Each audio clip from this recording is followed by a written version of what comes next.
வணக்கம் மாணவர்களே. இந்த வீடியோவில் 7ஆம் வகுப்பு கணிதம் பருவம் 2 அலகு 2 அளவைகள் பயிற்சி 2ல் 1ல் 7வது கணக்கு 8வது கணக்கு அது மட்டும் இல்லாமல் கொள்குறி வகை வினாக்கள் இருக்குது. எல்லாத்தையும் இந்த ஒரே வீடியோவில் பார்த்துடலாம். முதல்ல 7வது கணக்கு பாருங்கள். 1320 சென்டிமீட்டர் நீளமுள்ள ஒரு கம்பி 7 சென்டிமீட்டர் ஆரமுள்ள வட்டங்களாக மாற்றப்படுகிறது எனில் எத்தனை வட்ட கம்பிகளை உருவாக்க முடியும்? பாருங்கள், ஒரு கம்பி நீளமான கம்பி இருக்குது, 1320 சென்டிமீட்டர் இருக்குது. நம்ம என்ன செய்ய போகிறோம்? 7 சென்டிமீட்டர் ஆரமுள்ள வட்டங்களாக மாற்றுறோம். அப்போ எத்தனை வட்டங்கள் வரும், எத்தனை வட்ட கம்பிகள் வரும் நம்ம கண்டுபிடிக்கணும். முதல்ல ஒரு வட்டத்தோட சுற்றளவு கண்டுபிடிச்சிட்டு அந்த சுற்றளவு என்ன செய்யணும்? அந்த 1320 அந்த சுற்றளவு கொண்டு வகுத்துட்டா போதும், நமக்கு தேவையான ஆன்சர் கிடைச்சிரும். சரியா? பாருங்க, ஆரம் கொடுத்துருந்தாங்க 7 சென்டிமீட்டர் எழுதிட்டோம். வட்டத்தோட சுற்றளவு C = ஆரம் கொடுத்துருந்தாங்கன்னா 2πr அலகுகள். மதிப்புகளை பிரதியிடுங்க. 2 அப்படியே வந்துடும். பைக்கு பதிலாக 22/7 பெருக்கல் r. r வந்து எவ்வளவு? 7. சரியா? இப்போ பாருங்க, இந்த 7ம் இந்த 7ம் கேன்சல் ஆயிரும். மிச்சம் என்ன இருக்கு? 2 பெருக்கல் 22. 2 பெருக்க 22 2 பெருனா 44 சென்டிமீட்டர். இதான் என்னது? ஒரு வட்ட வடிவ கம்பியோட சுற்றளவு. நம்மகிட்ட எவ்வளோ நீள கம்பி இருக்கு? 1320 சென்டிமீட்டர் நீளமுள்ள கம்பி இருக்கு. இதுல எத்தனை வட்ட வளையங்கள் செய்யலாம் பாருங்க. இந்த 1320 எதை கொண்டு வகுக்கணும்? 44 கொண்டு வகுத்துட்டா போதும், நமக்கு தேவையான வட்டங்களோட எண்ணிக்கை நமக்கு கிடைச்சிரும். பாருங்க, கேன்சல் பண்ணுங்க. 2ஆம் 2 2 4 2 2 4. இங்க 2ஆம் பாருங்க, 6 2 12 13 இருக்கா? 6 2 12 மிச்சம் 1 எங்க போகும்? 2க்கு முன்னால 2 மேல 1 போட்டா 12. 12ல 6 2 12. இந்த 0 அப்படியே வந்துடும். திரும்ப 2ஆம் பாருங்க, 1 2 2 1 2 2. இங்க 2ஆம் முய் 2 6 முய் 2 6. இந்த 0 அப்படியே வந்துடும். அதுக்கு அடுத்து பாருங்க 11ஆம் 1 11 11 3 11 33. இந்த 0 அப்படியே வந்துடும். அதாவது 1320 44 கொண்டு வகுத்தா என்னது? 30. அப்போ வட்ட கம்பிகள் எத்தனை செய்யலாம் நம்ம? 1320 சென்டிமீட்டர்ல 30 இது நம்ம செய்யலாம். சரியா? அடுத்தது 8வது கணக்கு பார்க்கலாமா? பாருங்க, 8வது கணக்கு என்ன கொடுத்துருக்காங்க? கணக்கு பாருங்க. 63 மீட்டர் ஆரமுள்ள வட்ட வடிவில் ஒரு ரோஜா தோட்டம் உள்ளது. தோட்டக்காரர் மீட்டருக்கு ரூபாய் 150 வீதம் செலவு செய்து அத்தோட்டத்திற்கு வேலி அமைக்க விரும்புகிறார் எனில் அதற்காகும் மொத்த செலவை கணக்கிடுக. என்ன கொடுத்துருக்காங்க? ஒரு ரோஜா தோட்டம் வட்ட வடிவத்தில் இருக்கு. அதனுடைய ஆரம் கொடுத்துருக்காங்க இல்லையா? 63 சென்டிமீட்டர். அதுக்கு என்ன செய்யணுமா? வேலி அமைக்கணுமா? வேலி அமைக்கிறதுக்கு எவ்வளோ செலவாகுது? ஒரு மீட்டருக்கு 150 ரூபாய் செலவாகுது.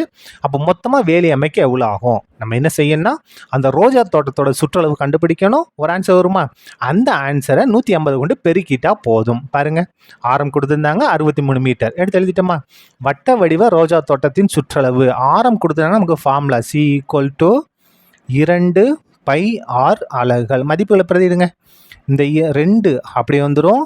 பையோட மதிப்பு 22/7 பெருக்கல் r. r வந்து எவ்வளவு? 63. கேன்சல் பண்ணுங்க. 1 7 7 9 7 63.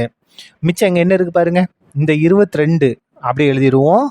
பெருக்கல் 2 9 பெருக்கும் 2 9 18. இப்போ என்ன செய்ய போகிறோம்? 22 18 கொண்டு பெருக்கினாலும் சரி, அப்படி இல்லை 18 22 கொண்டு பெருக்கினா 2 1 தான். பாருங்க, 2 18 36. அதுக்கு அடுத்தது 2 18 36. கூட்டிடுங்க. 6 9 3 396 396 மீட்டர். அதோட சுற்றளவு எவ்வளவு? 396 மீட்டர் இருக்கு. இப்போ பாருங்க, ஒரு மீட்டருக்கு வேலி அமைக்க 150 ரூபா. அப்போ நம்ம எவ்வளோக்கு வேலி அமைக்கணும்? 396 மீட்டருக்கு நம்ம வேலி அமைக்கணும். அப்போ இந்த 396 எதை கொண்டு பெருக்கணும்? 150 கொண்டு பெருக்கணும். பாருங்க, இந்த இடத்துல போட்டு காமிக்கிறேன். 396 150 கொண்டு பெருங்க. பெருங்க. முதல்ல 0 கொண்டு பெருங்க. 0 0 0. 0 யாரும் பேருனா 0 0 9 பேருனா 0 0 3 0. முடிஞ்சுதா? இப்போ 5 கொண்டு பெருங்க. 5 30 30க்கு 0 மிச்சம் 3. 5 9 45 3 கூட்டினா 48 48க்கு 8 மிச்சம் 4. 5 15 இந்த 4 கூட்டினா 19. 1 கொண்டு பெருங்க. 1 6 6 1 9 9 1 3 3. கூட்டிடுங்க. 0 0 8 6 கூட்டினா 14 14க்கு 4 மிச்சம் 1. 9 9 18 1 கூட்டினா 19 19க்கு 9 மிச்சம் 1 5. அப்போது எவ்வளோ செலவாகும்? ரூபாய் 59,100 ரூபாய் செலவாகும். அந்த ரோஜா தோட்டத்துக்கு வேலி அமைக்க எவ்வளோ செலவாகும்? 59,400 ரூபாய் செலவாகும். அடுத்தது கொள்குறி வகை வினாக்கள் பாருங்க. 9 பாருங்க. ஒரு வட்டத்தின் சுற்றளவை காண உதவும் சூத்திரம். பாருங்க, ஆரம் கொடுத்துருந்தாங்கன்னா இந்த ஃபார்முலா தான். இதுதான் என்னது? வட்டத்தோட சுற்றளவுக்கு. இது கிடையாது. இது வந்து வட்டத்தோட பரப்பளவுக்கு, இது வேற. சரியா? அப்போ நமக்கு ஃபார்முலா என்ன? இது மட்டும்தான். வட்டத்தோட சுற்றளவுக்கான ஃபார்முலா 2πr மட்டும்தான் இதில் இருக்கு. அதுக்கடுத்து பாருங்க, C = 2πr எனும் சூத்திரத்தில் r என்பது எதனை குறிக்கிறது? இந்த r என்பது ஆரத்தை குறிக்கிறது. எங்க இருக்கு பாருங்க, ஆரம் இங்க இருக்கா? r என்பது ஆரத்தை குறிக்கும். அதுக்கு அடுத்தது 11 பாருங்க.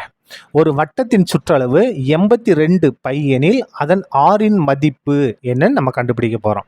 வட்டத்தோட சுற்றளவு கொடுத்துருக்காங்க. சுற்றளவு எந்த எழுத்தை கொண்டு குறிப்போம்? சீன்ற எழுத்தை கொண்டு குறிப்போமா? அப்போ C = எவ்வளவு? 82π. நம்ம என்ன கண்டுபிடிக்கணும்? ஆரம் தானே வேணும். அப்போது வட்டத்தோட சுற்றளவுக்கு ஃபார்முலா ஆரம் கண்டுபிடிக்க போகிறோம் 2πr. இதோட மதிப்பு தான் 82π. நமக்கு என்ன வேணும்? ஆரம் தானே வேணும். அப்போ ஆரம் r = என்ன வரும் பாருங்க, ஆரம் r = 82π. இந்த இடத்துல 2π பெருக்கல் இருக்கு, அங்கே வந்தால் வகுத்தலாம் மாறும். 2π. பையும் பையும் கேன்சல். 2 4 8 2 சரியா? அப்போ ஆறு வந்து என்ன வருது? 41 வருது. 41 ஆன்சர் இருக்கா பாருங்க, இங்கே இருக்கு பாருங்க. இதான் என்னது?